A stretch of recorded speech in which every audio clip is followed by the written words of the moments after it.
Programming এ যদি বলি তাহলে আমাদের ওইরকম হার্ড কোনো ম্যাথের দরকার হয় না, যেগুলো করছিলাম আমাদের স্কুল লাইফে ওইগুলো দিয়ে দেখতেছি হয়ে যাচ্ছে। তো যখন আমাদের প্রবলেম সলভিং ক্লাব শুরু হওয়ার ফার্স্ট উইকে আমার ডেঙ্গু হয়। আমাদের তো ইনস্ট্রাক্টর ছিলেন রিপাত ভাই, উনি খুব মানসিকভাবে আমাকে সাপোর্ট করছিল, যে যদি আমি ফিজিক্যালি অসুস্থ ছিলাম মেন্টালি আমাকে সুস্থ রাখছে। যখন সুস্থ হয়েছি তখন ইনশাল্লাহ এক উইকের ভিতরে ওই 2 কভার করছি। আমি স্কুল কলেজে কখনো ফার্স্ট পেয়েছিলাম না। পাইথন আসার পর একটা এনভায়রনমেন্ট পাইছি যে হেল্পফুল প্রচুর মানুষ পাইছি। ফার্স্ট সেমিস্টার আছে স্ট্রাকচার প্রোগ্রামিং সি, তো সেটা হচ্ছে কি আমার পড়াই লাগে না। কথা হচ্ছে আমাদের ওই এনভায়রনমেন্টটা সেটা হচ্ছে সবাই তো শেষ করে ফেলছে, আমি তো এখনো পিছনে। আলহামদুলিল্লাহ কোড প্রসেসে পিপির হইতে পারছি। এই কমিউনিটির সাথে যদি আমি অ্যাড না হতাম তাহলে আমার এই পর্যায়ে এখন হয়তো আরো 2 বছর আসা পসিবল হতো না। পাইথনের জন্য আমার ফিডব্যাক বলতে আমার কাছে এটা বেস্ট লাগছে, এটা একদম মন থেকে আমার কথা। সেটা হচ্ছে এখানে ফিডব্যাক দেওয়ার মতো আমি কিছুই দেখতেছি না, মানে আমার দিক থেকে মনে হয় না কোনো ল্যাকিংস আছে।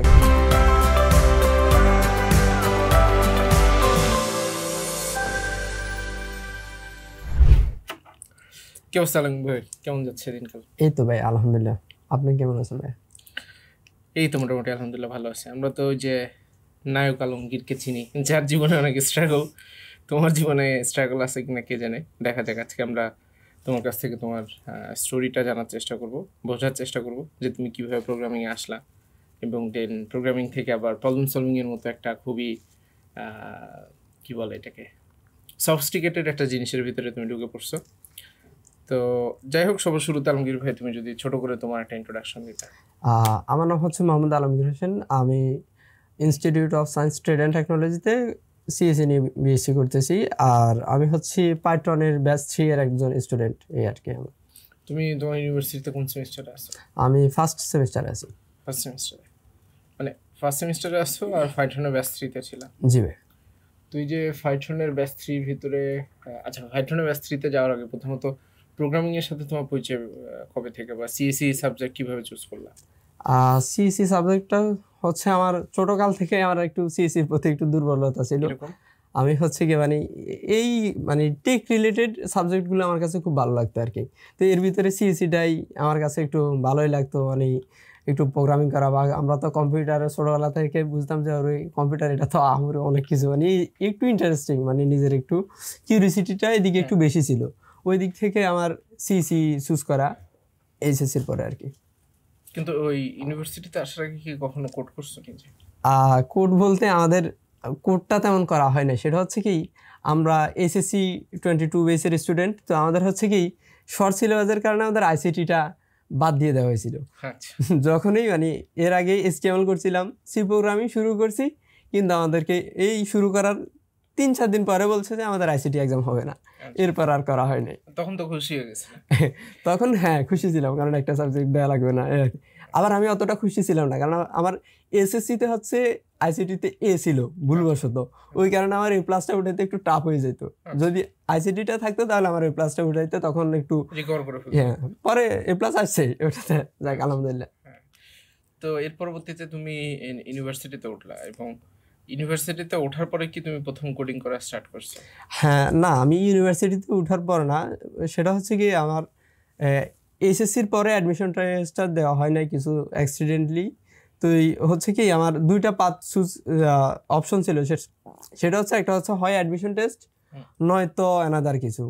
কারণ হচ্ছে আমার অ্যাডমিশন টেস্টের জন্য সময়টা খুবই কম ছিল, 2 মান্থের মতোই। কিন্তু তখন আমি দেখছি যে আমি হয়তো অ্যাডমিশন টেস্ট দিলে আমার একটা সাবজেক্ট পাবো, কিন্তু সিএসসি পাবো না। এই কারণেই আমার এই অ্যানাদার কিছু চুজ করা, যে আমি হয়তো যদি ন্যাশনাল ইউনিভার্সিটির আন্ডারে অথবা আমি যদি প্রাইভেট ইউনিভার্সিটিতে ভর্তি হই তাহলে আমি সিএসসি নিয়ে পড়তে পারবো। এই কারণে আমি আগে থেকে কিছু শিখা শুরু করি। এরপরে আমার ওই অ্যাডমিশন টেস্ট আগে থেকে শেখার আইডিয়া তোমাকে কে দিয়েছে? ওটা হচ্ছে আমার বড় ভাই, উনি হচ্ছে আমার ইন্সপায়ারেশন। কারণ উনি হচ্ছে হিউম্যানিটিজের স্টুডেন্ট, আচ্ছা, মাদ্রাসা থেকে পড়াশোনা করছে। ওনার আবার প্রোগ্রামিংয়ের প্রতি খুব ইন্টারেস্ট একদম ছোটোবেলা থেকে। তো হচ্ছে কি উনি চাইছিল যে এই সায়েন্স থেকে পড়ে সিএসসি নিয়ে পড়বে এরকম কিছু, কিন্তু উনি মোটামুটি ভালো স্টুডেন্ট ছিল, ওনারা মাদ্রাসা থেকে টিসি দেয় নাই। যার কারণে উনি ওই মাদ্রাসা থেকে পড়ার পরে উনিও খুব ভালো স্টুডেন্ট, কিন্তু ইন্টার পরে অ্যাডমিশন টেস্ট না দিয়ে উনি ওই প্রোগ্রামিং আগে থেকে শিখতো। এরপর ওই প্রোগ্রামিং হিরোর ওয়েব ডেভেলপমেন্ট কোর্সে এনরোল করে, এরপর ওইটা শেষ করার পরে উনি মোটামুটি এখন জব করতেছে, প্রায় 2 বছর হয়ে গেছে উনি জব করতেছে ট্যাটন প্রাইভেট লিমিটেডে বাড্ডাতে আর কি। তো এর পরবর্তীতে তোমাকে সে সাজেশন দিল যে তুমি এই তো তুমি ওয়েব কোর্স না করে ফাইথন কেন করলে? না, কারণ হচ্ছে আমি যেহেতু সিএসি নিয়ে পড়বো, সেটা হচ্ছে আমার হাতে 4টা বছর সময় আছে। আমি যদি পাইথনটা করি তাহলে মোটামুটি আমার, আর প্রোগ্রামিং এ আমরা জানি যে প্রবলেম সলভিংটাকে একটু আমাদের কাছে খুব বেশি ইন্টারেস্টিং লাগে, বা এটা আমাদের ক্যারিয়ার হিসেবে। হ্যাঁ, একটু রেসপেক্টেড ফিল। হ্যাঁ হ্যাঁ। আর মূল কথা হচ্ছে আমাদের পাইথনে তো আমাদের এই সিএসি ফান্ডামেন্টাল, মানে আমাদের সিএসির মেইন ইয়েগুলাই মোটামুটি কভার করা হয়। এই কারণে আমার পাইথনটা ভাইয়া চুজ করে দিছে আর কি। আচ্ছা, ওই আউটলাইনের ভিতরে যারা দেখছিলাম তোমার মনে হয়েছে তো এটা তো সিএসসি তে যে পড়বে। হ্যাঁ হ্যাঁ, আগে থেকে একটু প্রিপারেশনটা নিয়ে নিই। তো তুমি ফার্স্ট সেমিস্টার শুরু হওয়ার আগে কি পাইথনে ঢুকে গেছিলে? হ্যাঁ হ্যাঁ, আমাদের তো ফার্স্ট সেমিস্টার শুরু হয়েছে 2023 সালের অগাস্টে, কিন্তু আমাদের তো ওই পাইথনে অ্যাডমিশন নিয়েছি মার্চে, ক্লাস চালু হয়েছে এপ্রিলে। মার্চে একটা ওই বোনাস মডিউল, হ্যাঁ বোনাস একটা করছিল, ওইটা করছিলাম আর কি। তো এর পরবর্তীতে তুমি পাইথনের ভিতরে ঢুকলা। ইউজুয়ালি মানুষজনের ভিতরে ধরো একটা ভীতি থাকে যে এই কম্পিটিটিভ প্রোগ্রামিং বা প্রবলেম সলভিং করতে হইলে আসলে ম্যাথমেটিক্সের খুবই প্রয়োজন। তো তুমি যখন এই কম্পিটিটিভ প্রোগ্রামিং বা পাইথনের কোর্স করছো, তুমি ম্যাথের প্রয়োজনীয়তা কি পরিমাণ দেখছো, এবং তুমি কি ম্যাথে অনেক ভালো স্টুডেন্ট কিনা? আমি আলহামদুলিল্লাহ মোটামুটি ম্যাথে, এটা আমার ফেভারিট সাবজেক্ট হচ্ছে ম্যাথ ছোটবেলা থেকেই। তো হচ্ছে, আর প্রোগ্রামিং এ যদি বলি তাহলে আমাদের ওইরকম মানে হার্ড কোনো ম্যাথের দরকার হয় না আমাদের। হয়তো আমরা যেগুলো করছিলাম আমাদের স্কুল লাইফে ওইগুলো দিয়ে দেখতেছি হয়ে যাচ্ছে। এখন আমরা কথার কথা আমরা এখানে এখনো ক্যালকুলাস ধরে ডিফারেন্সিয়েশন ইন্টিগ্রেশন রিলেটেড তো কিছু পাইতেছি না। আমরা ওর ভিতরে ওই লসাগু গসাগু তারপর প্যালিন্ড্রোম, সমস্যা যে জায়গাটাতে হয় কি, এই লসাগু গসাগু যখন ইংলিশে লেখা থাকে তখন আমরা একটু কনফিউজ হয়ে যাই। এই আর কি, কারণ লসাগু যখন ইংলিশে লেখা থাকে তখন দেখে মনে হয় কি হাই হাই এটা কি কঠিন এটা কি নাকি। কিন্তু এটা যদি একটু বাংলা করে নিতে পারো তখন মনে হয় কি যে না তো করছি আগে ছোটবেলা। তো এর পরবর্তীতে তুমি পাইথনে জয়েন করলা। তো পাইথনে তুমি যখন স্টার্ট করছো এপ্রিল মাসে, এন্ড তোমার ক্লাস শুরু হয়ে গেছে আগস্টে। ততদিনে কি পাইথন শেষ হয়ে গেছিল? না না, আমাদের পাইথন শেষ হয় না। পাইথন হচ্ছে কি আমাদের এখনো তো রানিং আছে। আমাদের সেপ্টেম্বর থেকে হচ্ছে প্রবলেম সলভিং ক্লাব হয়েছে। আমাদের মেইন ডেটা স্ট্রাকচার অ্যালগরিদম এগুলো শেষ হওয়ার পরে এরপর প্রবলেম সলভিং ক্লাবে আসছিলাম। এখন ওইটা শেষ হচ্ছে আমাদের জানুয়ারি মাসে। আচ্ছা, প্রবলেম সলভিং ক্লাবে যাওয়ার আগে এই আগস্ট মাস পর্যন্ত তোমার মোটামুটি মেইন কোর্সটা ছিল। হ্যাঁ, মেইন কোর্স যখন চলছে তখন কি তোমার আগস্ট মাসের দিকে তো তোমার মাত্র ক্লাস শুরু হয়েছে, এখন একাডেমিকের সাথে তুমি পুরো জিনিসটাকে কিভাবে ব্যালেন্স করছো? একাডেমিকের সাথে বলতে আমাদের ওই শুরুতে একটু একাডেমিকের প্রেশারটা কম ছিল। ভার্সিটিতে নতুন উঠছি, তখন আমাদের তেমন প্রেশার নাই। প্রথম কোর্সে ভালোই সময় দিতে পারছি, মানে শুরুতে ব্যালেন্স করা লাগে নাই। কিন্তু এরপরে যখন আস্তে আস্তে আমাদের মিড টার্ম আসছে, আস্তে আস্তে এক্সামগুলো আসতেছে, এখন একটু হয়তো ব্যালেন্স করে নেওয়া লাগে। হচ্ছে কি, হয়তো ভার্সিটিতে আমাদের মিড টার্ম এক্সাম চলতেছে, এদিকে আবার কোর্সে হয়তো অ্যাসাইনমেন্ট দেওয়া লাগতেছে, আবার কোনো একটা কোর্সের মিড টার্ম দেওয়া লাগতেছে, অথবা প্রবলেম সলভিং ক্লাবে একটু সময় বেশি দেওয়া লাগতেছে। তখন হচ্ছে কি একটু সময়টা মানে নিজের অন্যদিকে সময়টাকে এদিকে টেনা, হয়তো এন্টারটেইনমেন্টের কিছু টাইম এদিকে টেনে আনা লাগছে। এমনিতে পাইথনে তোমার ডেইলি বেসিসে কি পরিমাণ সময় দেওয়া লাগে অন এভারেজ? যদি তুমি অন এভারেজ ধরলে 5 থেকে 6 ঘন্টা এভারেজ। এর ভিতরে হয়তো শুরুতে যখন ছিলাম তখন হচ্ছে কি মডিউল দেখে মোটামুটি ক্লিয়ার হয়ে যেত। তো হচ্ছে কি ধরেন দৈনিক 3 ঘন্টা সময় দিয়ে অনেক সময় কভার করছি। আবার অ্যালগরিদম কোর্সে যখন আসছি তখন হয়তো দৈনিক 12-14 ঘন্টা সময় দেওয়া লাগছে, কারণ ওই সময়তে মনে হয়েছে যে একটা জিনিস যেহেতু তোমার কাছে আসছে একটু বোঝা ডিফিকাল্ট ছিল। কিন্তু এই পাইথনের আউটলাইন যে কেউ যদি দেখে, এবং এই যে যখন আমরা বলি বা সবাই মোটামুটি পাইথনের যে ইয়াং কোডার্স কমিউনিটি গ্রুপ আছে সেখানে যখন আমাদের হয়তো বর্তমান স্টুডেন্ট বা প্রিভিয়াস স্টুডেন্টের কাছে অন্যান্য মানুষজন পোস্ট দেখে কমিউনিটিতে, তখন দেখা যায় যে এই যে 6 থেকে 7 ঘন্টা কোড করা, এটা লম্বা সময় ধরে, অলমোস্ট 6 মাস সময় ধরে, এটা তো একটা ইম্পসিবল একটা জিনিস। তো কখনো কি এরকম হয়েছে যে কোর্স চলাকালীন সময় যে হঠাৎ অসুস্থ হয়ে গেছে, বা এমনিতেই ধরো ভালো লাগতেছে না, থাকে না অনেক সময় একটু? হ্যাঁ, এমনিতে তো। আর আমার যদি অসুস্থতার কথা বলি, সেটা হচ্ছে যখন আমাদের প্রবলেম সলভিং ক্লাব শুরু হওয়ার ফার্স্ট উইকে আমার ডেঙ্গু হয়। ডেঙ্গু হওয়ার পর আমি 2 উইক হাসপাতাল বা দৌড়াদৌড়ি এরকম ছিলাম আর কি। 2টা উইক আমি পিছিয়ে যাই একদম পুরোপুরি। এরপর আমাদের তো ইনস্ট্রাক্টর ছিলেন রিপাত ভাই, উনি খুব মানসিকভাবে আমাকে সাপোর্ট করছিল। যেটা ধরেন একদিন পর পরেই কেমন আছেন, আপনার কতটুকু ইমপ্রুভ হয়েছে, ওই ঠিক মতো মানে ওভারঅল সব দিক দিয়ে খোঁজ খবর নিয়ে মোটামুটি মেন্টালি আমাকে সুস্থ রাখছে। যদি আমি ফিজিক্যালি অসুস্থ ছিলাম, মেন্টালি আমাকে সুস্থ রাখছে। এরপরে আমি যখন সুস্থ হয়েছি তখন ইনশাল্লাহ 1 উইকের ভিতরে ওই 2 উইক কভার করছি, টোটাল 3 উইক একসাথে কভার করছি। ভিতরে 2 উইক কিভাবে কভার করলে? একটু ধরেন এই হচ্ছে কি শুরুতে একটু মানে আমাদের অল্প সময় দিলে হয়তো, যখন আমরা প্রবলেম সলভিং ক্লাবে শুরুতে আসছি তখন হচ্ছে কি আমাদের একটু লো লেভেলের বা বিগিনার লেভেলের প্রবলেমগুলো দিত। আর ওই একটু ধরেন সময় 10-12 ঘন্টা প্লাসও দিছি এরকম। আমি জাস্ট এখানে একটু ছোট করে আরেকটু এখানে ভেঙে চুরে কথা বলতে চাই। প্রথমত যারা প্রবলেম সলভিং করে বা ধরো এই টাইপের জিনিসপত্রতে ভালো হয়, সবার একটা ধারণা কি যে তারা মনে হয় best of the best student, সব জায়গাতে গোল্ডেন এ প্লাস পাইছে, স্কুল কলেজে মনে হয় ফার্স্ট বয় ছিল। তুমি কি কখনো ফার্স্ট বয় ছিলে স্কুল কলেজে? আমি স্কুল কলেজে কখনো ফার্স্ট বয় ছিলাম না, একটু এরপরে দিছিলাম এরকম আর কি। আচ্ছা, তো সবাই ভাবে কি যে এরা মানে ভিন গ্রহ থেকে আসছে, এই কারণেই শুধুমাত্র তারা পারে। আমি তোমার কথা শুনে যেটা বুঝলাম যে তুমি 2 সপ্তাহের জিনিস 1 সপ্তাহে কভার করতে পারার একমাত্র কারণ হইতেছে যে তোমার মনোবল ছিল এবং তুমি জিনিসটা করতে চাও। প্রথমত হয় কি যে আমরা মুখে বলি যে আমি এটা করতে চাই, কিন্তু এটা মনে প্রাণে বিশ্বাস করি না। তো মনে প্রাণে বিশ্বাস করাটা খুবই প্রথমত জরুরি যে আমি এটা করবই। আর এমনিতে উপরওয়ালার উপরে তো ভরসা রাখতেই হবে। আর দ্বিতীয়ত হচ্ছে যে চেষ্টা করে যাওয়াটা, লেগে থাকতে হয় কি লেগে থাকলে তখন এই 2 সপ্তাহ 3 সপ্তাহ জিনিস 1 সপ্তাহে করা পসিবল, অবশ্যই পসিবল। কারণ আমরা প্রথমে মাথার ভিতরে একটা ব্যারিয়ার তৈরি করি যে আমার কাছে 3 সপ্তাহ জিনিস কিভাবে 1 সপ্তাহে শেষ করব, এবং ক্যালকুলেশন করতে থাকি যে এটা কি করা পসিবল, আমি তো আগে একদিনে একটুক করতাম। তো এত চিন্তা ভাবনা না করে যদি সে স্টার্ট করে দিত, বিসমিল্লাহ বলে স্টার্ট করে দিলেই কিন্তু ধরো কিছুটা হলে তো প্রোগ্রেস হয়। আর কিছুটা প্রোগ্রেস হলে কিন্তু মনের ভিতরে আর একটু শান্তি লাগে, হ্যাঁ মনোবল আসে যে কিছুটা তো আগাইছি, আবার কিছুটা আগাইলাম। তো আর হয় কি এই টাইপের সিচুয়েশনে পড়লে হেল্প চাইতে হয়। চারপাশে যে মানুষজনগুলো আছে বা আমার বন্ধু বান্ধব বা যে বেসিক্যালি বা আমার মেন্টর বা বড় ভাই, যে হয়তো আমাকে মেন্টালি একটু সাপোর্ট দিতে হবে যে না তুমি পারবাই, যে তুমি পারবা বলাটা অনেকখানি ধরো একটা মনোবলের ব্যাপার আর কি। তো দেন মেন কোর্সে থাকা অবস্থাতে তুমি তো এটা বললা যে প্রবলেম সলভিং ক্লাব, যেটা অলমোস্ট 6 মাস পরে, তো এর আগে যখন তোমার মেইন কোর্স চলছে তখন কিরকম হয়েছে যে তুমি ফ্লো থেকে হয়তো বা সরে গেছো, দেন আবার ফ্লোতে ব্যাক করতে হয়েছে? আমি মেইন কোর্সে আমার ফ্লো থেকে সরা হয় না। ও বলছি যে আমার তখন ইউনিভার্সিটি ছিল না, তখন আমার প্যারা ছিল না, বাসায় থাকতাম। তখনই আমার একটাই কাজ ছিল, সেটা হচ্ছে কোর্সটা। তো তখন হচ্ছে কি এই ফ্লো থেকে সরে নেই কখনো, মানে অন টাইমে সবসময় অ্যাসাইনমেন্ট দিতাম, মানে একদম রেগুলারই। কিন্তু যখন ওই অ্যালগোরিদম কোর্সটাতে আসি তখন গিয়ে মাথার উপর দিয়ে যাইতো যে কি একটা শিখতেছি, বা শুরুতে মানে যাচ্ছে না, একবার মডিউল 2 বার দেখছি, কোনোটা 3 বারও দেখছি, এরপর ক্লিয়ার হয়েছে, মানে এরকম আর কি। তখন যে একটু ইয়া হয়েছে বা অ্যাসাইনমেন্টে কারো থেকে একটু হেল্প নেওয়া লাগছে টুকটাক। আর মূল কথা হচ্ছে আমি পাইথনে আসার পর একটা এনভায়রনমেন্ট পাইছি যে হেল্পফুল প্রচুর মানুষ পাইছি। তাসিন ফেরদৌস ভাইয়ের কথা না বললেই নয়, উনি প্রচুর হেল্প করছে আমাকে আসলে। মানে ধরেন এইটা মানে সাথে সাথে ধরেন কিছু একটা চাইছি যে ভাই এই রিলেটেড কিছু একটা, উনি সাথে সাথে আমার ওই রিসোর্সটা দিছে যে এখান থেকে ভাই এটা দেখেন আপনার জন্য হেল্প হবে। মানে মোটামুটি হেল্পফুল অনেক মানুষ পাইছি, এটা আমার অনেক বড় পাওয়া। শেখার ক্ষেত্রে আমি যে জিনিসটা দেখছি যে শেখা না মানে তুমি যেরকম পার্সন হইতে চাও, ধরো তুমি মাছ ধরা শিখতে চাও, তাহলে যারা যেই পুকুরের পাশে বসে মাছ ধরতেছে সেখানে যে তোমার বসে থাকা উচিত, বসে দেখা উচিত যে মাছ কিভাবে ধরতেছে।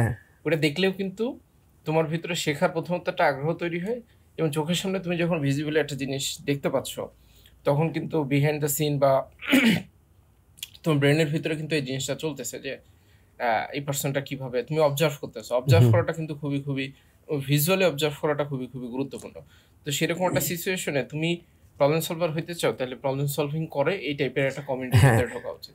কারণ তুমি যখন এরকম মানুষজনকে দেখবা যে সবাই প্রবলেম সলভ করতেছে, সামনের দিকে আগায় যেতেছে, তখন কিন্তু নিজের ভিতরে একটা কাজ করে যে না আমাকে তো আগায় যেতে হবে। মোস্ট অফ দ্য টাইম যেটা হয় কি যে আমার চারপাশে এমন মানুষজন থাকে যারা কিছুই করতেছে না, আমিও কিছু করতেছি না, তখন কিন্তু এটা একটা ভ্যালিডেশন দেয় যে ওরা যেহেতু কিছু করতেছে না আমিও কিছু করতেছি না, কি যায় আসে, কোনো তো সমস্যা নেই। কিন্তু হ্যাঁ বলো। এইখানে একটা কথা বলতে চাই, সেটা হচ্ছে কি ধরেন প্রবলেম সলভিং ক্লাবে ছিলাম বা এখনো আছি, পরিচিত কয়েকজন আছে আমাদের ওই পাইথনেরই। তো আমি কি করি, কোড ফোর্সেসে গিয়ে ওনাদের ইয়েটা দেখি কয়টা সলভ করছে আজকে, আমিও ধরি এটা। ধরেন আমাদের অনেকের ম্যাক্স স্ট্রেক হয়তো টানা 150 দিন হয়ে গেছে, টানা একদিনও মিস দেয় নাই প্রবলেম সলভ। আমি কিন্তু আগে ম্যাক্স স্ট্রেকটা যে আছে এটা জানতাম না, হঠাৎ একদিন দেখতেছি যে মানে অনেকের ম্যাক্স স্ট্রেক হয়ে গেছে হয়তো 40 দিন ক্রস হয়ে গেছে 50 দিন। তো কি রে, আমার তো হয়তো রেগুলারই করি, 2-1 দিন গ্যাপ আছে। এরপর আমিও রেগুলার করা ধরছি, ধরেন আজকে দেখে এখন আমার 86 ডেজ আছে মেবি, এখনো মানে ওই স্ট্রেকটা আছে। আমার প্ল্যান হচ্ছে 360 ডেজ 66 ডেজ কন্টিনিউ করবো ইনশাল্লাহ, পুরো 1 বছর কন্টিনিউ। হ্যাঁ ইনশাল্লাহ। আচ্ছা আলমগীর ভাই, তুমি বললা যে তোমার এই 6 মাসে যে মেন কোর্স ছিল সেগুলো তুমি একবারও ফ্লো থেকে সরে যাও না, তো তুমি কি ফেসবুক, ইউটিউব বা টিকটক এই টাইপের জিনিসপত্র কোনো কিছু দেখো না? হ্যাঁ দেখি অবশ্যই, ডেইলি আমি মোটামুটি ধরেন একটু অ্যাক্টিভ। হ্যাঁ একটু অলওয়েজ। আমার মাঝে মধ্যে হয়তো যখন দেখছি যে কোর্সে একটু যাইতেছে বা আমার একটু আরো এফেক্টিভ, তখন আবার মোবাইল টোবাইল 10-12 দিনের জন্য একদম অফ করে রাখে দিই। তখন বাড়ি থেকে যেমন হচ্ছে কি, আমি মাঝে মধ্যে এরকম করি, যখন দেখি যে আমার হয়তো আরো একটু সময় দেওয়া দরকার, ফোনটা অফ করে দিই। কিছুদিন আগে আমার এখন অফ করতেছি না, গত সপ্তাহে আমার নানা মারা যায়, হ্যাঁ তখন আমার তখনও ফোনটা একটু অফ ছিল, কারণ আমি একটু এইখান থেকে করছে একটু দৌড়াদৌড়ির কারণে সময় কম দিতে পারছি। তখন ভাবছি কি ফোনটা আবার অফ করি কয়েকদিনের পরে বিকালে হঠাৎ আমার রুমমেট একটার কাছে ফোন আসে যে তোর নানা মারা গেছে। আমি তো তখন তো এখন আবার ফোনটা অফ করতেছি না, কারণ ফ্যামিলিগত এরকম ফোন অফ করা কোনোভাবে ভালো জিনিস না আর কি। তুমি ধরো যেগুলো ডিস্টার্বিং জিনিসপত্র আছে, ফেসবুক, ইনস্টাগ্রাম, টিকটক যেগুলো আছে, এগুলো ডিলিট করে দিলেই তো হয়। আদারওয়াইজ তো ধরো ফোন কলের জন্য মানুষের খুব বেশি এটা শোনো, কারণ দিনে কয়টা বা ফোন আসে আর কি, দিনে ম্যাক্সিমাম 2-3টা ফোন আসে। তো এই কারণে ফোন আসলে বন্ধ করা কোনোভাবেই ভালো জিনিস না, কারণ বিপদ আপদ কখন কাজে লেগে যায়, এটা একটা ব্যাপার। আচ্ছা, পরবর্তীতে তুমি মেন কোর্সটা শেষ করে ফেললে, এরপর তুমি প্রবলেম সলভিং ক্লাবে কিভাবে ঢুকলে সেটা? আমাদের হচ্ছে গিয়ে মেইন কোর্সের পরে একটা থাকে, কন্টেস্ট থাকে। তো ওই কন্টেস্টে যারা ভালো করবে বা নির্দিষ্ট একটা প্রবলেমের দেওয়া যায় যে 8টার ভিতরে এতটা প্রবলেম যদি সলভ করতে পারে ওদেরকে, লাস্ট টাইম মনে হয় 7টা প্রবলেম সলভ করতে, হ্যাঁ 8 এর ভিতরে 7টা। তো হচ্ছে গিয়ে আমরা করতে পারছিলাম 8টার ভিতরে 7টাই করছিলাম। কতজন করতে পারছিলাম? 7টা করছিল মেবি 10 জন। আর আমি প্রবলেম সলভিং ক্লাবে কতজন ছিল? 88 জন। 88 জন। হ্যাঁ। প্রবলেম সলভিং ক্লাব ফাইনালি যখন শেষ করছো কতজন? ফাইনাল মেবি আমাদের 60 জন প্লাস এরকম ছিল। হ্যাঁ শেষ করতে পারছো। সো প্রবলেম সলভিং ক্লাবের ভিতরে ঢুকলা, এরপরে শুরুতেই তোমার প্রথম সপ্তাহে ডেঙ্গু হইলো। হ্যাঁ। দেন তুমি আসলে কিভাবে পুরো জিনিসটা রিকভার করে আবার সামনে আগায় গেলে? ওই যে একটু টাইমটা একটু বেশি দিয়ে ধরেন 10-12 ঘন্টা কয়েকদিন, এরপর হচ্ছে গিয়ে তখন আমার আবার ভার্সিটিতে একটু প্রেশার ছিল না, মোটামুটি যা পড়াইতো এখানে একটা ভার্সিটির ক্লাসেই হয়তো কভার করে বলতে পারতাম। এরপর আর বাসায় তো আমি একটা জিনিস জানবো, সেটা ভুলে গেছি। এই যে তুমি এত কষ্ট করে ভার্সিটি শুরু হওয়ার আগে ফাইটানা কোর্স করলে, এটা কি তোমার একাডেমিক জায়গাতে কোনোভাবে হেল্প করছে? অবশ্যই। যেমন হচ্ছে কি আমাদের ফার্স্ট সেমিস্টার আছে স্ট্রাকচার প্রোগ্রামিং সি, তো সেটা হচ্ছে কি আমার পড়াই লাগে না, টোটালি পড়ি না ওইটা। অন্যগুলো দেখলো আমি এটা পরীক্ষার আগের দিন হয়তো একটু যেগুলো ডিপ্রেশন রিলেটেড আছে ওগুলো একটু দেখে যাই, পরীক্ষা দিই আলহামদুলিল্লাহ ভালোই আসে, হয়তো 2-3 মার্ক কম পাই। 2-3 মার্ক কম পাও? তার মানে একাডেমিক জায়গাতে তুমি ওইটা একটা ভালো আউটপুট দিতে পারছো। এবং এই যে একটা টানা লম্বা সময় 6 মাস পরিশ্রম করার পর আমার যেটা ধারণা যে 6 মাস পরিশ্রম করার কারণে আগামী 4 বছর তোমার মোটামুটি তুমি যদি প্র্যাকটিসটা ধরে রাখতে পারো, অ্যাটলিস্ট এভরি উইকে যদি মিনিমাম 5 দিন 1টা 2টা 3টা 4টা করে তুমি প্রবলেম সলভ করতে পারো, তখন তোমার এইটা ফাইনালি আসলে লং টার্মে অনেকখানি হেল্প করবে ইনশাআল্লাহ। তো back to the problem solving club. তো প্রবলেম সলভিং ক্লাবের ভিতরে গেলাম, প্রবলেম সলভিং ক্লাবে আসলে ঘটনাটা কি ঘটে? ঘটনা হচ্ছে কি আমরা তো ডেটা স্ট্রাকচার অ্যালগরিদম আমাদেরকে মেইন কোর্সে শেখাই, এগুলো আমরা পারলেও আমরা কি করি প্রবলেম ওই রিলেটেড প্রবলেমগুলো সলভ করতে পারি না, ওইখানে আরো কিছু ট্রিক্স লাগে বা কোনো ইজিলি কিছু লাগে, ধরেন আমরা কিভাবে আসলে চিন্তা করতে, হ্যাঁ কিভাবে চিন্তা, থিঙ্কিং অ্যাবিলিটি। এরপর হচ্ছে আমরা হয়তো একটা ডেটা স্ট্রাকচার জানি, কিন্তু এটা ডিরেক্টলি এভাবে হয়তো প্রবলেম সলভ করা যায় না, এটার জন্য আরো কিছু ট্রিক্স আছে। তো আমাদেরকে প্রবলেম সলভিং ক্লাবে হচ্ছে গিয়ে বিভিন্ন প্রবলেম সলভের এই ট্রিক্সগুলা বা কিভাবে একটা প্রবলেম চিন্তা করতে হয়, কিভাবে এইগুলো আমাদেরকে শেখানো হয়, মেইন কথা হচ্ছে এই আর কি। আচ্ছা, এটার কারণে তোমার পরবর্তীতে দেখা যায় কন্টেস্টে তুমি মোটামুটি ভালো করতে পারি। তো প্রবলেম সলভিং ক্লাবের ভিতরে অন এভারেজ উইকলি কতগুলো প্রবলেম সলভ করো? আমাদেরকে ধরেন এভারেজ হয়তো 25 থেকে 27-28টা এরকম করে প্রবলেম দিত, আমরা ওইগুলো এক উইকের ভিতরে সবগুলো সলভ ডেইলি প্রায় 4টা থেকে 5টা, হ্যাঁ 3-4টা বা এরকম, কোন উইকে হয়তো 20টা ছিল, এভারেজ হয়তো 3টা করে। কখনো কি তুমি চিন্তা ভাবনা করছো যে তুমি যদি একা পুরা এরকম একটা জিনিস প্ল্যান করতে যে আমি ডেইলি 3টা থেকে 4টা প্রবলেম সলভ করব, এটা কি কখনো সম্ভব? এটা পসিবল না, কারণ হচ্ছে আমাদের ক্লাবটা ক্লোজ হওয়ার পরে এখন দৈনিক 1-2টা করাটাও টাফ হয়ে যাচ্ছে। আগে কিন্তু দৈনিক এমন হয়ে গেছে 7-8টার উপরে করতাম, আচ্ছা এখন 1-2টা করাটাও আমাদের টাফ। মূল কথা হচ্ছে এখানে আমাদেরকে হয়তো আমাদের সবচাইতে বড় ওইখানে আমি মনে করি যে সেটা হচ্ছে আমাদেরকে একটা জবাবদিহিতা, যে ওইটা কিন্তু আমাদের ভালো একটা ইফেক্ট হয়। যেমন হচ্ছে কি ওখানে রিফাত ভাই খুব হ্যাঁ ধরে আর কি সবাই। যে আপনাদের এখনো পিছিয়ে আছে, মানে আর কথা হচ্ছে আমাদের ওই এনভায়রনমেন্টটা, সেটা হচ্ছে সবাই তো এই শেষ করে ফেলছে, আমি তো এখনো পিছনে। এই কারণে তাড়াতাড়ি আমরা যেভাবে হোক না একটু এটা সময় আমার বের কাছে মনে করে হয় প্রয়োজন, কারণ যখন তুমি একটা গ্রুপ অফ পিপলের সাথে একসাথে করতেছো, তো খুব ন্যাচারালি যেটা হয় যে সবাই যদি আগে যায় তুমি যদি পিছিয়ে যাও, এটা নিজের মনের হ্যাঁ ভিতরে একটু কেমন জানি লাগে। এবং হিউম্যান নেচার হইতেছে যে মানুষ কিন্তু ফেল করতে চায় না, এবং আরেকজনের কাছে সে ছোট হবে এটা সে কোনোভাবে এটা কিন্তু কখনো হজম চাই হয় না। না। তো খুব ন্যাচারালি ওইরকম একটা সিচুয়েশনে যদি পড়া যায়, তখন আপনি দেখা যায় যে নিজের ভিতরে একটা ড্রাইভ কাজ করে যে না আমাকে তো আগাইতে হবে। মোস্ট অফ দ্য টাইম আমরা যেটা চিন্তা করি যে নিজের ঘরের মধ্যে বসে থাকবো, বসে থেকেই আমি মনে হয় দিন দুনিয়া সব একা একা গোপনে গোপনে আমি অ্যাচিভ করবো। এটা অনেক ক্ষেত্রে আসলে ডিফিকাল্ট। রেদার আমি আসলে যেরকম মানুষ হইতে চাই ওই টাইপের মানুষের সাথে যে একটা কম্পিটিটিভ এনভায়রনমেন্টের ভিতরে যাওয়া উচিত, যাতে করে আমি আমার নিজের সেরাটা বা আমার যেই একদম বেস্ট যে পটেনশিয়ালটা আমার আছে সেটাকে আমি যেন ইউটিলাইজ করতে পারি, এরকম একটা জিনিস। তো প্রবলেম সলভিং ক্লাবের ভিতরে গেলা, প্রবলেম সলভিং ক্লাবের ভিতরে যাওয়ার পরে তোমার আউটপুট কি আসলো, তুমি যদি রেজাল্টটা সম্পর্কে আচ্ছা আমি যদি আমার রেজাল্টটা বলতে চাই, সেটা হচ্ছে কি আমি আলহামদুলিল্লাহ কোড প্রসেসে পিপির হতে পারছি। এটা আমার জন্য হয়তো কতদিন সময় লাগছে কোড ফোর্সেসে অ্যাকাউন্ট খোলার পর? অ্যাকাউন্ট খোলার পর থেকে শুরুতে আসলে এই যখন মেইন কোর্সে ছিলাম তখন আমাদেরকে উইকলি হয়তো কিছু প্র্যাকটিস প্রবলেম দিত, তখন কোনো কন্টেস্ট দিই নাই। কন্টেস্ট আছে যে আমি এটাও জানতাম না, এটা হচ্ছে সত্য কথা। যখন প্রবলেম সলভিং ক্লাবে আছে তখন তো আমাদেরকে বাধ্যতামূলক আমাদেরকে উইকলি প্রতিটা কন্টেস্টে পার্টিসিপেট করতে হবে, কোড শেফ এবং কোড ফোর্সেস, তখন তো দেওয়া লাগতোই। ওই যদি আমি ডেঙ্গুর কারণে প্রথম কয়েকটা দিতে পারি নাই, পরে তো রেগুলার পার্টিসিপেট করি। শুরুতে তো প্রবলেম পরে কিছু বুঝতেছি না, মানে কেমন কেমন লাগতেছে, কি এটা কোন রিলেটেড প্রবলেম দেখতেছি, কয়েক ফেজ লেখা দিয়ে দেই, কেমন কেমন লাগতেছে, পরে দেখি অ্যান্সারটা একদম ছোট, মানে বুঝে নেওয়াটা আস্তে আস্তে করতে। কথা হচ্ছে অনেকগুলা প্র্যাকটিস করতে করতে আস্তে আস্তে আমাদের আলটিমেটলি যেটা হয়েছে যে প্র্যাকটিস ছাড়া কোনো গতি নেই না। এবং আমি তোমার কাছে একদম ফাইনাল যে কোশ্চেনটা জানতে চাই সেটা হচ্ছে, তুমি ইউনিভার্সিটিতে ঢোকার আগে কখনো কোড করো নাই? ফাইথনে ঢোকার আগেও তুমি বলছো যে কোনো কোড করো নাই। সেই পার্সন করলা, কোর্সের ভিতরে ঢুকলা, নিজেই পুরা ডেইলি 5 থেকে 6 ঘন্টা, ক্ষেত্র বিশেষে 10 থেকে 12 ঘন্টাও তুমি কোডিং করছো, অ্যান্ড ফাইনালি মেইন কোর্সটা শেষ হয়ে যাওয়ার পরে তুমি এই প্রবলেম সলভিংয়ের জন্য কোড ফোর্সেসের ভিতরে ঢুকে পিপল কোডার হয়ে গেলা। এবং সব মিলে আমার কাছে মনে কত 8 থেকে 10 মাসের মতো সময় লাগছে নাকি 7-8 মাসের মতো? হ্যাঁ এমনিতে প্রবলেম সলভিং ক্লাবে আসার পরে প্রায় 3 মাস লাগছে পিপল হইতে, সব মিলে 10 মাস। হ্যাঁ আর 3.5 মাসের মতো লাগছে কোর্সে 3 স্টার হইতে আর কি। আচ্ছা, তো এমনিতে ধরো কোনো একটা পার্সনের পিপল কোডার একা একা হইতে গেলে 1.5 থেকে 2 বছর সময় লেগে যায়। হ্যাঁ আমার কাছে মনে হয় আরো বেশি লাগে, যা দেখতেছি আশেপাশের বা ইউনিভার্সিটির সিনিয়র ভাই ওনাদেরকে দেখে বুঝতেছি যে হয়তো কেউ 2-3 বছর হতে পারে নাই এরকম। এই এত শর্ট টাইমের ভিতরে অ্যাচিভ করার আসলে তুমি মূল রহস্য যদি বলো, আসলে রহস্যটা কি? আমার মূল রহস্য, আমি যদি রহস্যের কথা চিন্তা করি তাহলে সেটা হচ্ছে প্র্যাকটিস, ওটা হচ্ছে মেইন। আর হচ্ছে ওই গাইড করা, কেউ আমাদেরকে মেন্টর করতেছে, আমাদেরকে সবসময় ইয়েতে রাখতেছে, আমরা কি করতেছি জবাবদিহিতে, এইটাই আমার কাছে মেইন মনে হচ্ছে।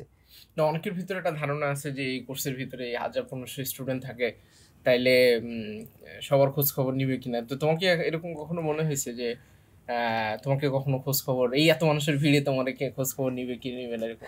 এইটা শুরুতে মনে হয়েছিল যে হয়তো একটা কোর্স দিয়ে দিছে আমরা করে শেষ করে ফেললাম বা এরকম কিছু, পরে দেখতেছি না আমাদেরকে একদম প্রতিপতি হয়তো কারো ইমেল দিয়ে পাচ্ছে না, তার কন্ট্যাক্ট নাম্বারে ফোন দিচ্ছে যে আপনার কি অবস্থা, আপনি কেন গেছেন, আসেন এভাবে।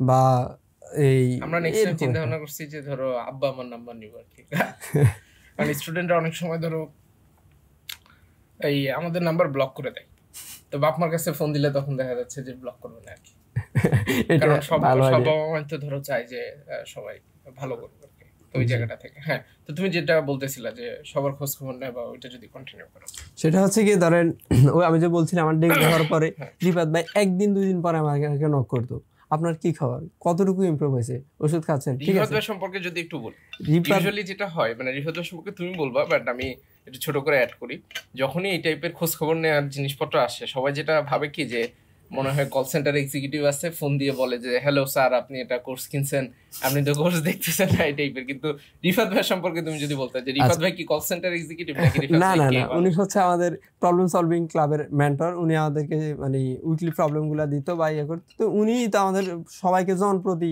একদম স্পেসিফিক ভাবেই চিনতো যে উনি আলমগীর, উনি এইভাবেই। তো উনি এইভাবেই হয়তো কে পিছিয়ে গেছে ওইটা তো দেখতো। এরপর ওইখান থেকে যে আপনি হয়তো পিছিয়ে আছেন একটু কন্টিনিউ করেন, তাড়াতাড়ি ফ্লোতে আসেন, বা আপনার কোনো হেল্প লাগলে বলেন কিভাবে আপনি আগে আসতে পারেন। বা কেউ যদি একটু বেশি পিছিয়ে যেত যাইতো ওদেরকে একটা হয়তো রুটিন করে দিত যে এইভাবে করেন, এইভাবে করলে আপনি হয়তো ইয়ে করবেন। বা কেউ হয়তো ইউনিভার্সিটিতে এক্সাম চলতেছে, তো এক্সামের পাশাপাশি কিভাবে কন্টিনিউ করবে, মানে উনি ছিলেন আমাদের মেন্টর। কিন্তু ওই হ্যাঁ উনি কল দিত। আর আমি যদি কোর্সে একজনের কথা কিন্তু আমার বলা লাগেই, উনি হচ্ছে রাহাত খান ফাটান ভাই। ওনার ওনার এই শুরু থেকে আমাদের কোর্সটা, মেইন কোর্সটা পুরোটাই উনি নিছে আমাদের মাঝে দিয়ে। ওই অ্যালগোরিদম কোর্সে শুরুতে ইয়ে আসছিল, সেটা হচ্ছে ফারহান ফিরোজ স্যার। তো উনি কিন্তু ভালোই বোঝাইতো, কিন্তু ওই রাহাত খান ফাটান ভাই ছিল একদম ফ্রেন্ডলি, মানে একদম মানে মনে হয় যে উনি বিগিনারদের মনের কথা জানে একদম ওইভাবে আমাদেরকে একদম মানে কি বলবো, যারা একদম নতুন ওইখান থেকে উনি তুলে আনতে পারে। তো ওনার কথা, ওনার ক্লাস করতে আমার কাছে কোনোদিন বোরিং মনে হয় নাই। উনি আবার আমাদের প্রবলেম সলভিং ক্লাবেরও ক্লাসগুলো নিত, উনি বেস্ট আমার কাছে। তো ওনার মাধ্যমে তোমার শেখাটা অনেকখানি ইজি হ্যাঁ হয়েছে। হ্যাঁ। তো এই যে তুমি ইউনিভার্সিটি শুরু হয়ে যাওয়ার আগে এরকম একটা জটিল কোর্স শেষ করে ফেললা, এবং আবার মানে মাত্র ফার্স্ট ইয়ারে থাকা অবস্থাতে পিপল কোডার হয়ে গেছো, নেক্সট আসলে কি করবো বাকি এই যে 3.5 বছরের মতো সময়, কি চিন্তা ভাবনা করছো? আমার 3.5 বছরের প্ল্যানটা হচ্ছে বা এই কোর্স করে আদৌ কোনো তোমার মানে লাভ হয়েছে কিনা? অবশ্যই আমি বলতে চাই না, মানে এই প্রবলেম সলভিং করে তোমার কোনো লাভ হয়েছে কিনা? হ্যাঁ অবশ্যই, কারণ হচ্ছে আমি এখন যদি আমাদের ইন্ডাস্ট্রি লেভেলের কথা বলি, ওইখানে দেখতেছি যে প্রবলেম সলভারদের একটু অগ্রাধিকার আছে। আর হচ্ছে আমার নেক্সট যদি প্ল্যানটা বলি, সেটা হচ্ছে আমি আরো 2 বছর প্রবলেম সলভিংটা একটু কন্টিনিউ করতে চাই, পাশাপাশি আমার ইন্ডাস্ট্রির জন্য যা যা লাগে ওইগুলো আস্তে আস্তে শিখে রাখতে চাই। টেকনোলজি শেখা, কারণ এখন তোমার জন্য টেকনোলজি শেখা খুব বেশি একটা কঠিন কিছু না, কারণ কঠিন যে পার্টটা ছিল সেটাকেই তুমি সহজ বানাই ফেলছো। এখন বাকি জিনিসপত্র হয়তো একটু সময় লাগবে, 1-1.5 মাস সময় লাগবে, এন্ড দেন তুমি ওটার সাথে খাপ খাওয়া নিতে পারো। কারণ মাথা একবার খোলাটা সবচেয়ে গুরুত্বপূর্ণ, নিজের ব্যাপারে কনফিডেন্স আসাটা খুবই গুরুত্বপূর্ণ। এখন তো ধরো একটা তোমার ভিতরে একটা কনফিডেন্স আসছে, তুমি বুঝতে পারছো যে কিভাবে চিন্তা ভাবনা করতে হয়, এবং এত কমপ্লিকেটেড প্রবলেম সলভ করার কারণে কিন্তু ব্রেনটাও খুলছে। আলটিমেটলি ব্রেনটা কিভাবে ডেভেলপ হয়, তুমি নতুন নতুন প্রবলেমের সম্মুখীন হও, সেটা সলভ করার কারণে দেখা যায় নতুন নতুন নিউরাল কানেকশন তৈরি হয়, এবং সেখান থেকে তোমার চিন্তা ভাবনা দরজা ওপেন হয় আলটিমেটলি। এখন তুমি যদি এই জার্নিটার ভিতর দিয়ে না যাও, তাহলে তো ভাই পসিবল না, দেয়ার ইজ নো শর্টকাট। তো যাই হোক, আমরা ডিসকাশনের শেষের দিকে চলে আসছি। তুমি যারা আসলে প্রোগ্রামিং শিখতে চায় তাদের উদ্দেশ্যে কোনো কিছু বলতে চাও কিনা? বিশেষ করে যারা প্রবলেম সলভিং নিয়ে ধরো অনেকের ভিতরে একটা ভয় কাজ করে যে ভাই এটা তো হবে না ভাই, হবে না, এইরকম ফিলিং তো ধরো তোমারও একটা ছিল তো শুরুর দিকে, সবারই ভয় থাকে। সেটা কাটায় তুমি কিভাবে আসলে আজকের এই পর্যায়ে আসতে পারলা? আমি যদি বলতে চাই, শুরুতে কিন্তু আমি কম্পিটিটিভ প্রোগ্রামিংটা জানতাম না। সেটা হচ্ছে কোর্সে দেখতাম যে অনেকেই মেসেজ দিত যে কম্পিটিটিভে যাওয়ার জন্য কি লাগবে। তখন আমি কম্পিটিটিভ জিনিসটাকে শুরুতে অনেকদিন কাউকে শরমে জিজ্ঞাসা করি না, যে বলবে ওরা হয়তো জানে না এরকম। পরে আস্তে আস্তে এটা নিয়ে হয়তো ইউটিউব সার্চ করলাম, এরপর দেখতেছি যে প্রবলেম সলভিং এর মতো কিছু একটা আছে যেটা করলে আস্তে আস্তে পরে দেখতেছি যে এটা ডিমান্ডটাও একটু ভালো। আর কেউ যদি আসতে চায়, হয়তো ভয় পাইতেছে, আসলে এখানে ভয়ের কোনো কিছুই নেই। এগুলো একদম আমরা ছোটবেলা থেকে হয়তো, আমরা তো স্বাভাবিক কিছুই পারি না, শুরু থেকে তো আমরা এই বর্ণমালাগুলো চিনতাম না, কিন্তু আস্তে আস্তে শিখছি। হ্যাঁ, প্র্যাকটিস করে শিখছি। এখন কেউ যদি প্রবলেম সলভিং ক্লাবে আসতে চায় বা ভালো করতে চায় প্রবলেম সলভিং এ, তাহলে তার শুরুতে হচ্ছে একটা ল্যাঙ্গুয়েজ চুজ করা উচিত। এরপর বিভিন্ন তার ইচ্ছা মতো, হয়তো সে কোর্সে আসবে না, স্বাভাবিক, তার ব্যক্তিগত এটা একটা চয়েস। সেটা হচ্ছে সে বিভিন্ন হয়তো জানতে পারে যে আমার আসলে কোর্সে না আসলেও অ্যাট লিস্ট তার একটা বন্ধু খুঁজে বের করা উচিত, যে বন্ধুর সাথে সে জয়েন্টলি প্রোগ্রাম, ওই রিলেটেড যদি তুমি বলো। হ্যাঁ, সেটা হচ্ছে এখানে কমিউনিটিটা অনেকটাই গুরুত্বপূর্ণ, যেটা আমি পার্সোনালি বুঝতে পারছি আসলেই। কারণ যদি এটা এই কমিউনিটির সাথে যদি আমি অ্যাড না হতাম, তাহলে আমার এই পর্যায়ে এখন হয়তো আরো 2 বছর আসা পসিবল হতো না।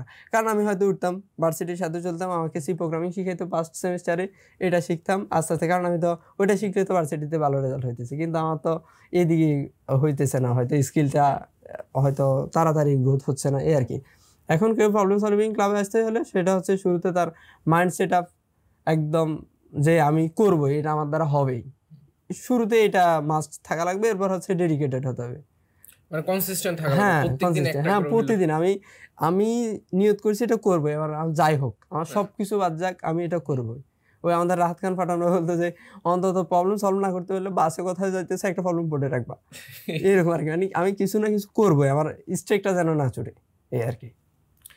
তো তুমি আমাদের ফাইথনের কোর্স এখনো তুমি কিছুটা কন্টিনিউ করতেছো, সফটওয়্যার ইঞ্জিনিয়ারিং হ্যাঁ ট্র্যাকটা, হ্যাঁ সব মিলে তোমার ফাইথনের জন্য কোনো সাজেশন ফিডব্যাক আছে কিনা যে আমরা কিভাবে আরো বেটার করতে পারি, তোমার কি মনে হয়? পাইথনের জন্য আমার ফিডব্যাক বলতে আমার কাছে এটা বেস্ট লাগছে, এটা একদম মন থেকে আমার কথা, সেটা হচ্ছে এখানে ফিডব্যাক দেওয়ার মতো আমি কিছুই দেখতেছি না, মানে আমার দিক থেকে মনে হয় না কোনো ল্যাকিংস আছে, কারণ আমি বিগত হয়তো একাডেমিক কোনো কোর্স কিনেছিলাম অনলাইনে, কিন্তু মানে যাই দেখছি এটা আমার কাছে best। এবং এখানে আমি আরেকটা জিনিস একটু ক্লারিফাই করতে চাই, আমি হয়তো বা এই যে বিগত কয়েকদিন মিলে হয়তো বা 7-8 জনের ইন্টারভিউ নেওয়ার সুযোগ হয়েছে, ইনফ্যাক্ট আমি সবার সাথে কম বেশি বসার চেষ্টা করবো, তোমরা এত বেশি ইন্সপিরেশনাল, মানে আমি ধরো ওই অনেক ছোটবেলায় প্রবলেম সলভিং করতাম ক্লাস 9-10 দিকে, তো তারপরে অল্প কিছু করছি, কিন্তু কন্টেস্টে কখনো পার্টিসিপেট করিনি। আমি ওই যে লাইটোজো নামে একটা প্ল্যাটফর্ম ছিল, সেখানে প্রবলেম সলভ করতাম। তো আমি নিজে যেহেতু করছি, আমি ধরো জানি যে এটা কনসিস্টেন্ট থাকাটা কি পরিমাণ জরুরি, এবং এই পর্যায়ে আসতে হইলে কি পরিমাণ স্ট্রাগল করা দরকার, কি পরিমাণ স্যাক্রিফাইস করা দরকার।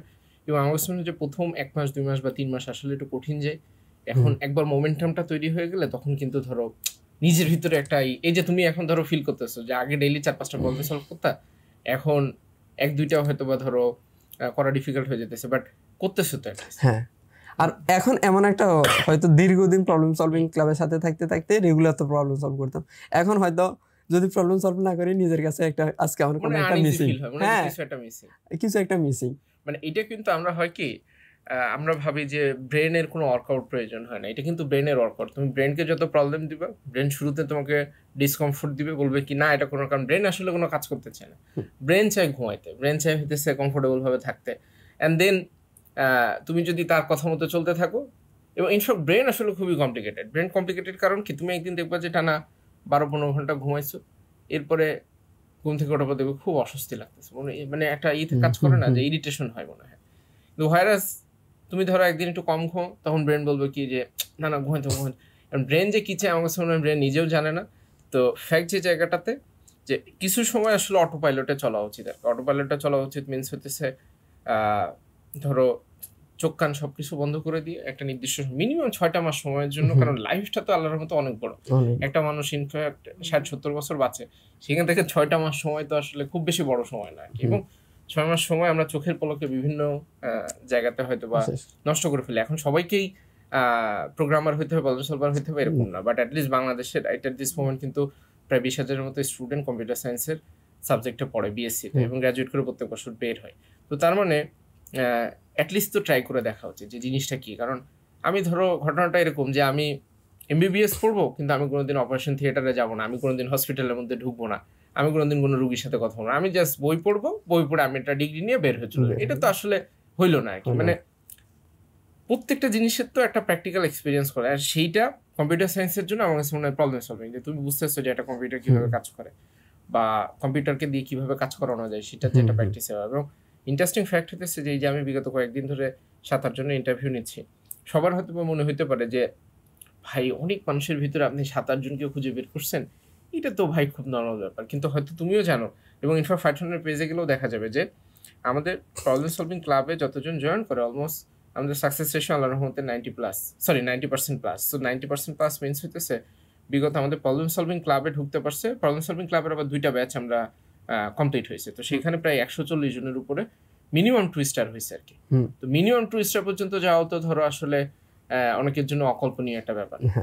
সো সেই জায়গাটাতে এর ভিতরে আবার অনেকে তুমি নিজেও জানো যে পিপল কোডার অনেকে হয়েছে, 1জন বা 2জন সম্ভবত স্পেশালিস্ট হয়েছে, এক্সপার্ট হয়েছে। আমাকে রিসেন্টলি এমদাদ ভাই বলছে যে একজন এক্সপার্ট হয়েছে। সো ফ্যাক্ট যে জায়গাটাতে যে এটা এই 7-8 জনের ঘটনা না, কোনো একটা জিনিস যদি 100 জনের বেশি হয়, এবং এই 140 জন কিন্তু গত 1 বছরের ঘটনা, এমন না যে এটা আমরা 3-4 বছর ধরে তাদেরকে ট্রেন আপ করে দিচ্ছি। এবং এর ভিতরে এমন মানুষজন আছে, মেজরিটি পিপল, আমি কালকেও যে 2জনের সাথে কথা বলছি, তারা ইউনিভার্সিটিতে ওঠার আগে কখনো কোড করে নাই। ইনফ্যাক্ট এরকম ঘটনা হয়েছে তুমি যেটা বললে যে ফাইথনে আসার আগে কোড করে না, হয়তো বা জানতো বুঝতো যে প্রোগ্রামিং কম্পিউটার সায়েন্স নামে একটা জিনিস আছে, কিন্তু কোড করে নাই কখনো। তো সেরকম একটা জায়গা থেকে এই পর্যন্ত যদি আসা তোমার জন্য পসিবল হয়, এবং এমন না যে তুমি একাডেমিক জায়গাতে খুব এক্সিলেন্স একটা পার্সন ছিলা। অনেক সময় মানুষের ধারণা থাকে যে একাডেমিক্যালি মনে হয় এক্সিলেন্ট একটা পার্সন, সেই ক্যারিয়ারে বা এসে ভালো হবে। তো আমার কাছে মনে হয় যে জাস্ট একটু ধৈর্য ধরে একটা জায়গাতে ফোকাসড হয়ে 6টা মাস সময় দিতে হবে, দিলে সেই জায়গাটাতে আসলে ভালো হওয়া সম্ভব। যাই হোক, আজকের মতো আমরা এখানে শেষ করব। সবার শেষে যদি তুমি কোনো কিছু বলতে চাও। আমি যদি কিছু বলতে চাই সেটা হচ্ছে আমি ওভারঅল পাইথনকে অনেক অনেক থ্যাঙ্কস, কারণ হচ্ছে পাইথনের কারণে আমারও হয়তো লাস্ট 1 ইয়ারটা অনেক প্রোডাক্টিভ হয়েছে, এটা আমি বলতেই পারি। প্রথমত ফাইথনে আমাদের যেসব টিম মেম্বার আছে তারা অবশ্যই অপরিসীম পরিশ্রম করার চেষ্টা করে। তবে আমি যে জিনিসটা দেখি যে তোমরা স্টুডেন্ট যদি তাদের কথা মনোযোগ দিয়ে না শুনো বা তাদের কথা না বিশ্বাস করে আগাও, তাহলে এই সাকসেস আদৌ আমাদের পক্ষে নিয়ে আসা সম্ভব ছিল না। কারণ ডেইলি 10 থেকে 12 ঘন্টা বা ক্ষেত্র বিশেষে তুমি যে বলতেছিলে যে 5 থেকে 6 ঘন্টা কোড করছো বা ডেইলি 4 থেকে 5টা প্রবলেম সলভ করছো, এটা তো রিফাত ভাই তোমাকে করে দেয় না। রিফাত ভাই তোমাকে মনোবল দিছে, ইন্সপায়ার করছে, বাট আলটিমেটলি কিবোর্ডে টাইপ করে তোমাকে পুরো জিনিসটা করতে হয়েছে। সো এটা তোমার সাকসেস, তোমার জন্য অনেক অনেক শুভকামনা থাকলো। তুমি মাত্র ইউনিভার্সিটিতে ফার্স্ট সেমিস্টারে আসো, অনেক অনেক দোয়া থাকলো যে তুমি ক্যারিয়ারে সামনের দিকে অনেক লম্বা দূর পর্যন্ত যাও এবং পুরো এই জার্নিতে যে কোনো সময় যে কোনো ধরনের হেল্পে প্রোগ্রামিং হিরো ফাইথন সবসময় তোমাদেরকে সাপোর্ট করার চেষ্টা করবে। কারণ আমি সবসময় যে জিনিসটা বলি যে প্রোগ্রামিং হিরো বা ফাইথনে কেউ যদি শিখতে চাই, শুধু চার বলতে হবে যে আমি শিখতে চাই, তো এবং হয়তো বা কোনো একটা জায়গাতে মেইল করতে হবে যে ভাই আমাদের স্টুডেন্ট যারা হয়তো বা কোর্সের ভিতরে এনরোল করছে, যে ভাই আমি শিখতে চাই, আমাকে করেন, হেল্প করেন, আমার এই জায়গাতে হেল্প করেন। আমাদের মোটামুটি আমাদের টিম মেম্বাররা এরকম রেকর্ড আছে, রাত 1টা বাজে 2টা বাজে এরকম সময়ও সাপোর্ট দিচ্ছে, অনেক সময় রাত 3টা 4টা পর্যন্ত কথা বলে, এরকম ঘটনাও ঘটে। তো তোমার শুধুমাত্র একটু সদিচ্ছা প্রয়োজন, তোমার শুধুমাত্র একটু চেষ্টা প্রয়োজন, তাইলেই তুমি তোমার নিজেকে সামনের দিকে আগে নিয়ে যেতে পারবে। অবশ্যই। তো তোমাকে অসংখ্য ধন্যবাদ আলমগীর ভাই, তোমার মূল্যবান সময় দিয়ে তোমার স্টোরিটা সবার সাথে শেয়ার করার জন্য। ইনশাল্লাহ তোমার সাথে ফিউচারে আবার কথা হবে। ধন্যবাদ। ইনশাল্লাহ। আল্লাহ হাফেজ। আসসালামু আলাইকুম।